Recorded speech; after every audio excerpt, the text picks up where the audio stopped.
Good morning, good afternoon, and good evening. I am Joey Francis, your life, love, and relationship coach. Thank you so much for joining me. So, this week, we're going to touch base again on what are you ready for and what do you want? And chances are we're going to do this quite a few times. But because of the events that happened, I figured let's talk about this again. So, last week, a gentleman reached out to me and he was a friend of a friend of a friend. And just for the purpose of the story, we'll call him John or Johnny, whichever rolls off the tongue easier for me. He came to me asking where to find women and how to find women and things of that nature. See, he's been in a relationship for almost 4 years. I don't know the details of why it ended, which I'm not going to lie, I'm very curious about, but I didn't pry. But asking, what are you ready for? And he essentially told me I'm ready to get into something serious. I, really love being in a relationship. I want to find my person and, all the things of that nature. But then I asked him, how long have you been single for? Well, the answer may surprise you, or maybe it won't, but it was 2 weeks. So he was with someone for almost 4 years, and he's been single for 2 weeks, and all of a sudden he's ready for another relationship. And in my eyes, this is somebody that is most definitely not ready for a relationship, even if their relationship was on the rocks for a number of like weeks, months, or even a year, and you've been thinking about it and contemplating it, because actually making the decision, taking the step, and pushing yourself into the unknown, it's a big step. It's a very, very big step. And the fact that you've waited a whole 2 weeks before realizing, like, hey, wait a minute, I kind of need somebody in my life. Well, there's a problem. There's a big problem. You obviously haven't figured your shit out yet. I digress. I asked him why he thinks he's ready. And essentially, he told me that he thought he was ready because he wasn't that heartbroken over leaving his last girlfriend. And it's like, okay, but why were you with her then for so long? Like, why doesn't it bother you? Again, he never really got into the details, and I think he was like holding back on purpose.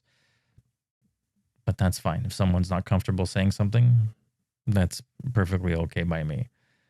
Comfort and safety is number one. But anyways, he told me that he loved her a lot, but they parted ways, and that was that. And he's ready for something. And I asked again, okay, but why do you think you're ready? Like, you haven't even necessarily processed what has just happened.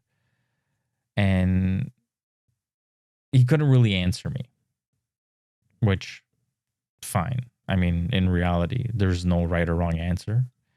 It's something that you have to know within yourself. But this is the thing.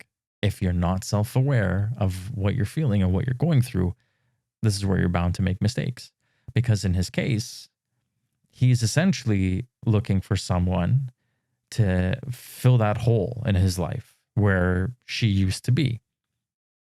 And I tell this to everybody, it doesn't matter if you're a man or a woman, but if you're looking for someone to fill a hole, there's a problem, because you're literally going to date based on resume, based on your needs.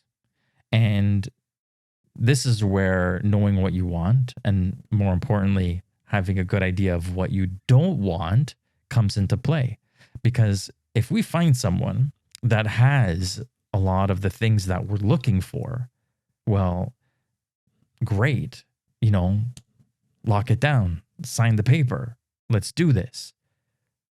But you're completely forgetting the other half of it, of all the things that you don't want and whether they have those things or not. And in a lot of cases, because we're in a rush, because we want to feel whole again, because we want to feel something again, We jam that person into that hole, only to find out weeks, months, even years later that, oh, you know what? They have this. I don't want it. Do they have that? I don't want that. And now we start resenting them. And it's not their fault. They are who they are. It's our fault. It's our own fault for choosing said person. And I explained it to this gentleman and saying that, maybe it's best that you take some time and figure out the things that you want and figure out the things that you don't want. Prior to that, I asked them, what are you looking for? What are the things you don't want? And he said, I'd be happy with someone similar to that I was dating. And it's like, well, if you find somebody similar, chances are the same thing's going to happen. Right. And again, he wouldn't tell me what happened, but that's fine.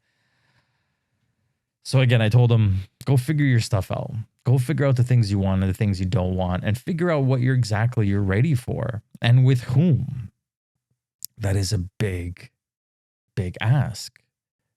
Because once you figure those things out, once you become self-aware in this case, this is where you can build long-lasting relationships based on a solid foundation. Because foundation is everything. If you're looking to date someone for a specific reason to fill a hole, well, you're going to accept anything that comes along, and that puts you in a very vulnerable state. Now, you might not think it does because you're like, keep it at arm's length. I'm not going to necessarily open up to them because I'm not ready to. I can't be vulnerable with them, so I'm not going to get hurt. But they're not going to be the ones that necessarily hurt you. It's the fact that they're gone and that hole is back is what's going to hurt you. So it's not them specifically. It's what they're leaving. Now, if you work on yourself and essentially make yourself happy and are okay with the idea of you being alone, let me rephrase that. If you are okay with the idea of you being single, because alone is completely different. And I would hope that we all have friends and family that we can lean on when we need to. But being single, then you create a superpower to be able to pick and choose what's right and what's proper for you, as opposed to just taking whatever comes along because it's convenient and it, does the job. Even though we have no idea what that job is, because at some point, things are going to change. Now, moving on from that, tell you another story about a woman. Now, this woman is divorced. She has a couple of kids. And in speaking with her, she straight up told me, again, this is a friend of a friend, and I was essentially talking to her as a favor to the friend. She told me straight out, I just want someone to take care of me. I don't care. And it's like, okay, well, that's just a really nice way of saying that you're a gold digger. And I don't care if who has anything to say about that. You're a gold digger, because her idea of taking care of is someone that essentially paid bills for her, someone that, takes care of the house, takes her out, treats her, buys her things. That was her idea of taking care of her, because I asked.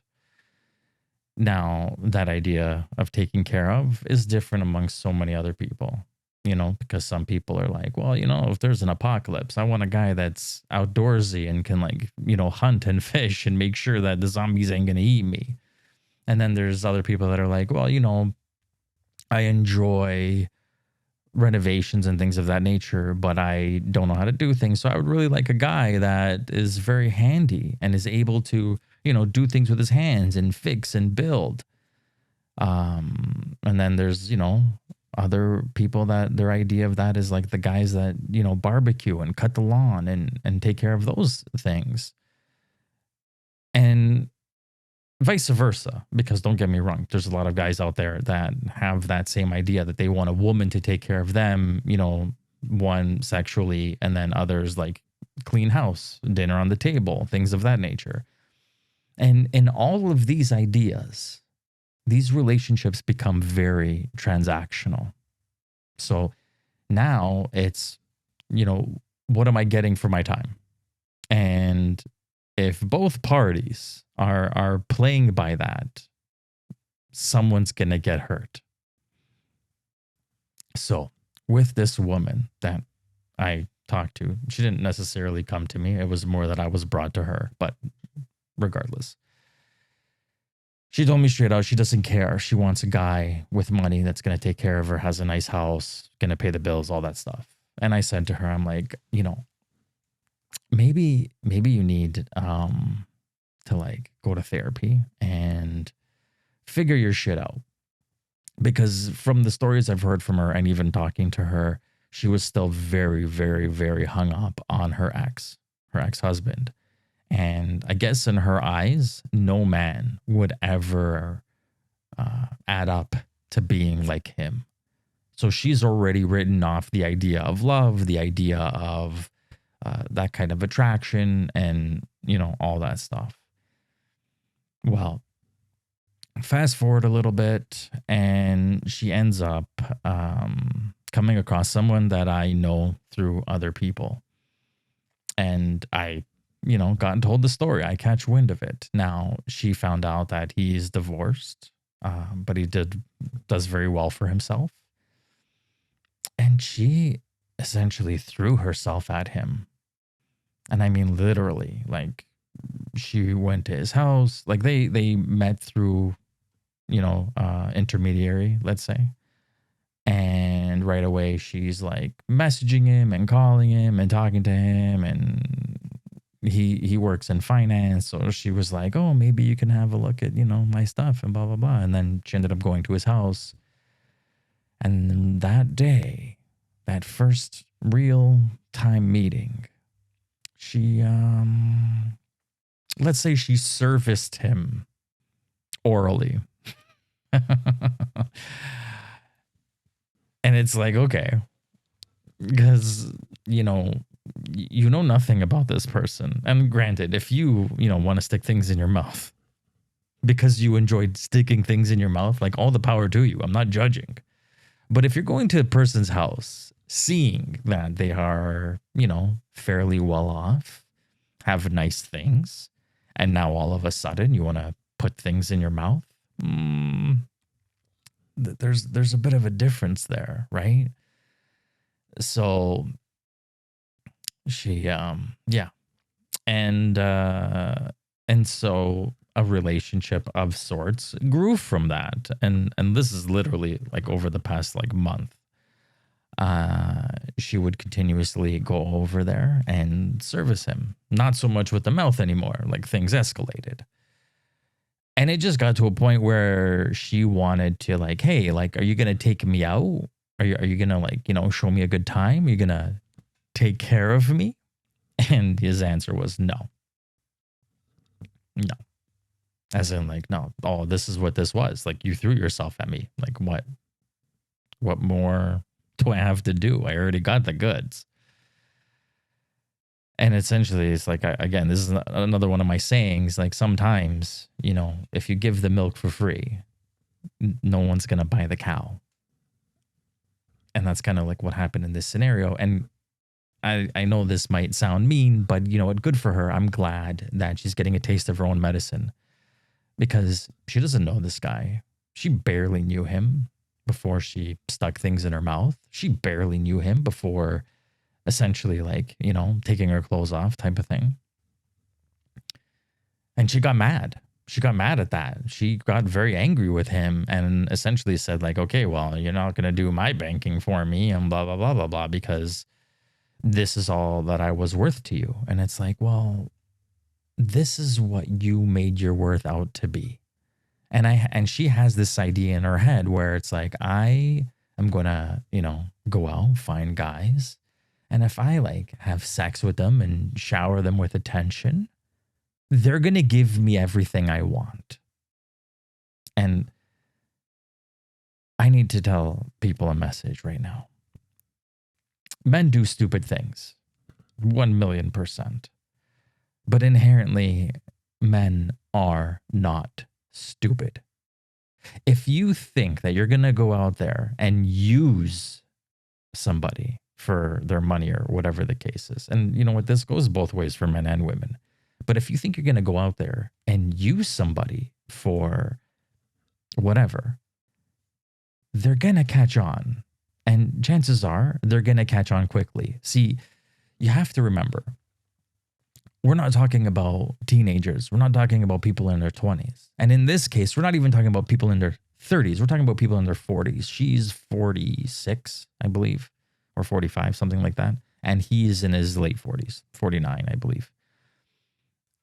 You've been around the world a few times.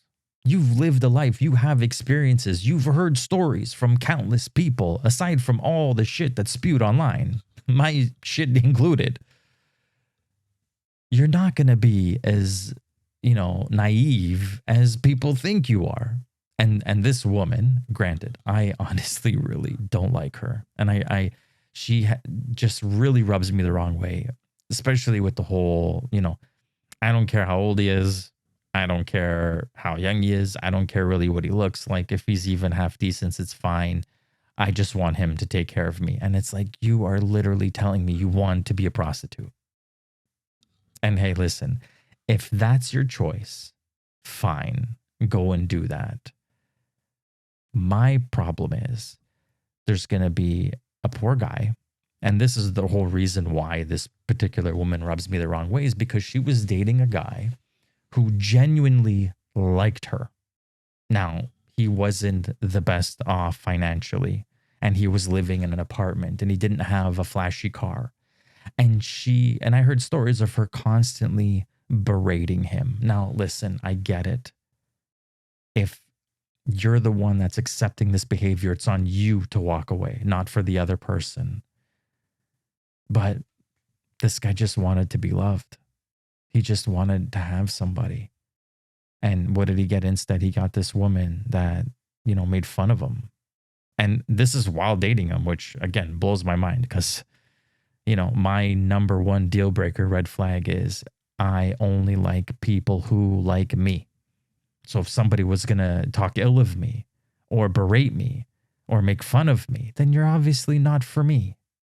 It's that simple. And that should be for everybody. We can get into that in another episode, and I would love to.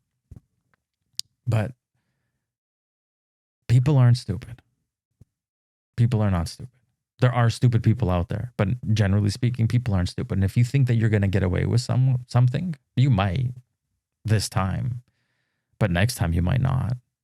And it's going to suck and it's going to hurt. And at least in this woman's case, I guarantee she felt like a piece of her died with this situation.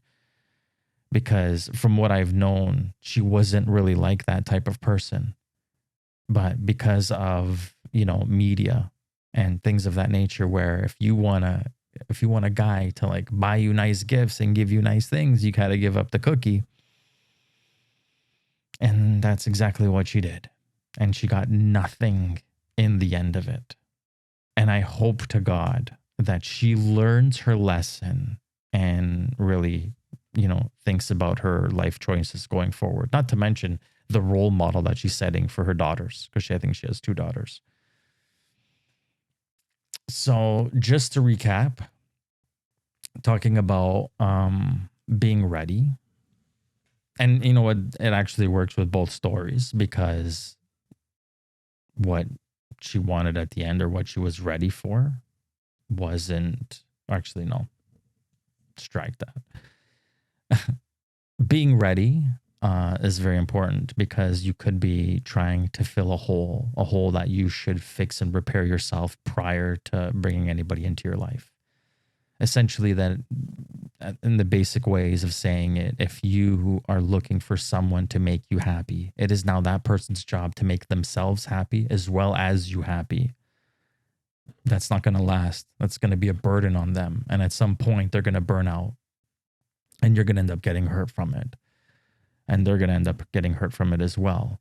You need to be able to make yourself happy first before you should bring someone else into your life. Or you should be a happy person before you bring someone into your life. And then knowing what you want and what you don't want. Again, every single person on this planet is entitled to want whatever it is that they want. Now, whether they get it or not, that's a completely different story. But here's the thing, especially in like the story I just told. When you want something that's, let's say, a little nefarious, a little unfair, so to speak, this is what's going to end up happening to you, because people are not stupid. So if you want to go out there and purposely take advantage of people, guess what? At the end of the day, you're the one that's going to end up taking advantage of, because you're going to give to get what you think you deserve. And at the end, they're just not going to give it to you. And again, this goes both ways for men and for women. It's not just, women, looking for guys to take care of them. So with that being said, that's pretty much it, really, at the end of the day. Thank you so much for tuning in. Is that it? Is that it? I think there was something else that I wanted to say. I'm just like trying to look at my notes. I think that was it.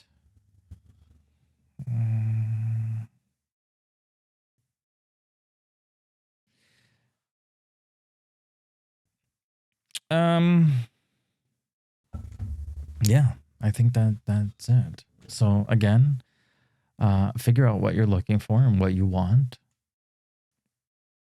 Make sure you know what you're ready for. That's the big one. Make sure you know that you're not looking to just replace a body or fill a hole, or even doing it out of fear. I should have mentioned that one too. Even doing it out of fear, because you're just going to accept the wrong thing. You're going to accept the first thing that comes and that satisfies those particular needs, regardless of the consequences you have to pay after the fact. And just, have a good idea of what you want and what you don't want, and be genuine. Be genuine. Remember, this is what I wanted to say. There's the golden rule, right? Treat others how you want to be treated. That goes when it comes to dating as well. I will get more into that next time. Thank you so much for listening. I honestly really, really appreciate it. If you have any questions for me, or if you have any podcast ideas, you can reach me at joeyfrances@gmail.com, or you can go to my website, joyfrances.com, joeyfrances.com. And there you can fill out a form and reach me there as well. Please share this with your family and your friends. I hope that it's entertained you. I hope you enjoy it. And I hope to see you next time. Remember, love yourself first and confidently choose what's best for you. Goodbye.